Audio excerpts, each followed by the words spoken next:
This is the video you've most requested on Facebook. Animals playing how to interact with our rabbits and our pets both inside and outside of the house. There are very few toys specifically for rabbits on the market, but we're going to provide solutions because they can interact in many different ways. Especially with other pets, especially when you get animals together with other animals. Breeds and species that are indeed compatible. That's true, Antonio. There are many toys prepared and special for rabbits. For example, well, there aren't any. What you can do, though, is improvise. Yes, and we also have, using the toys as we've done in this case, from other pets that our rabbits can indeed play with, and we can also make a lot of homemade things ourselves. Just be cautious with the materials these toys are made of, because we say that they can use toys prepared for other animals, but they must be rodents.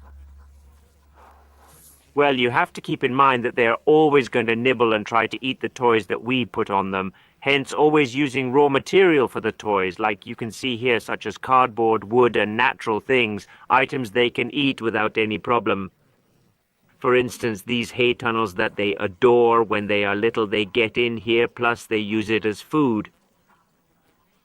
Another important thing, rabbits get extremely bored all day in the cage. They need to be taken out of their cages. They need to interact and go out.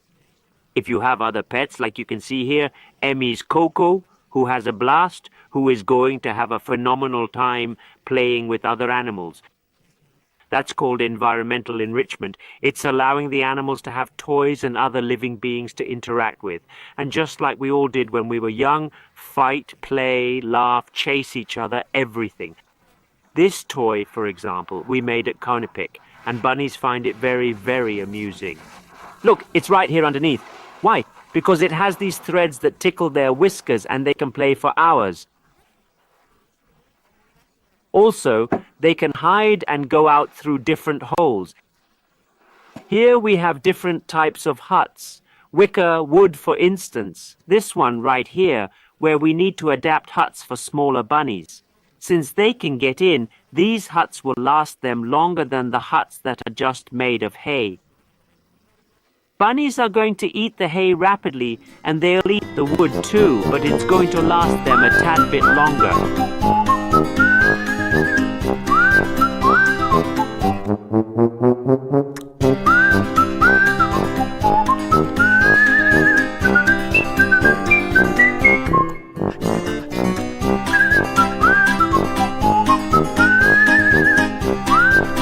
Obviously, not all of you have a garden at home, but any balcony or terrace can be prepared as a play area for these little ones. You can also take them to city parks and gardens with a slightly longer leash, so the animals won't run away. And another way to interact is, like I'm doing with this long-haired animal, which is an English Angora rabbit. As you know, you have to clean and brush these animals every week because they have very long hair and need more care. And it's a way of interacting, always rewarding them too. And remember that it's very interesting if you have several animals together, because they can live together and play with each other. Even if they're not your own, you can collect them from your friends, because there are species among them that have a great time together, like cats and rabbits, as you've seen in this case.